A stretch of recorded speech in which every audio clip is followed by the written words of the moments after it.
At dawn, 10 brothers lead their loaded donkeys out of the city gates. The tension of the last few weeks evaporates. They survived their terrifying encounter with the Egyptian vizier, and they are finally heading home. Looking at this ancient Egyptian relief of a grain harvest, we get a clear picture of why they made this perilous journey. A severe famine is starving their homeland of Canaan, and Egypt holds the only life-saving resources in the region. They've secured the grain they need and managed to keep their youngest brother, Benjamin, safe.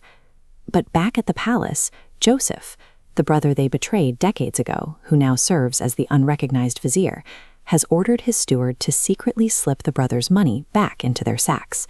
He adds one final instruction. The steward must take Joseph's personal silver divination goblet and bury it deep inside the sack belonging to Benjamin. The brothers march down the road believing they have won. They have the grain, the boy, and their lives. They are completely unaware they are walking into a disaster. Joseph isn't acting out of petty revenge. He is forcing his family into a controlled environment where history will repeat itself, allowing him to see exactly who these men have become. Barely outside the city limits, the vizier's steward overtakes the caravan. He blocks their path and accuses them of stealing his master's sacred silver goblet. Confident in their innocence, the brothers make a fatal overpromise. We can read their exact response in the Hebrew text. Whoever is found with the cup will be put to death, and the rest will become slaves. The steward draws out the suspense. He starts with the oldest, Reuben, then Simeon, then Levi. The sequence model shows the agonizing elimination as each sack is cleared. Then they reach the 11th sack, Benjamin's. The silver cup is found inside. Decades earlier, they sold Joseph into slavery and ignored his cries. Now the reaction is different. They don't turn on Benjamin or try to run. They tear their clothes in grief, reload their donkeys, and march back toward the city together. They had every opportunity to leave the boy behind and save themselves. By turning back to face the vizier, they prove they are no longer the men who abandoned their brother in a pit. Back at the palace, the brothers collapse onto the stone floor, defenseless before the vizier. Joseph rejects their offer of mass slavery and issues a devastating counteroffer.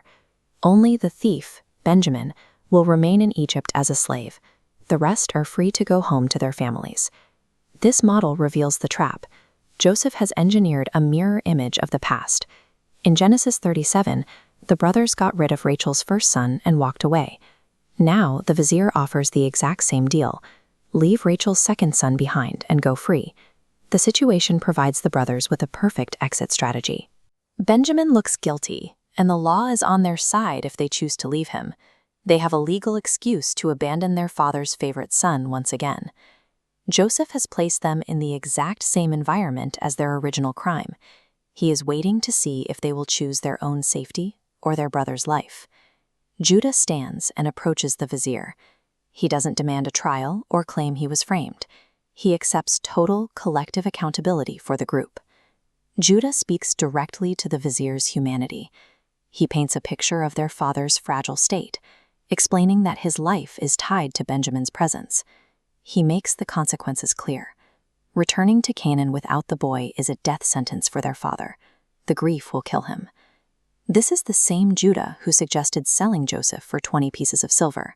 He was the architect of the family's original betrayal. Now, Judah stands before the most powerful man in Egypt. He begs the vizier to take him as a slave to guarantee Benjamin's freedom. This is the moment the cycle breaks. Guilt and apologies are easily faked, but character is proven through action. Placed in the exact same circumstances, with the temptation to save himself, Judah chooses the slave's chains so his brother can go free. He passed the test.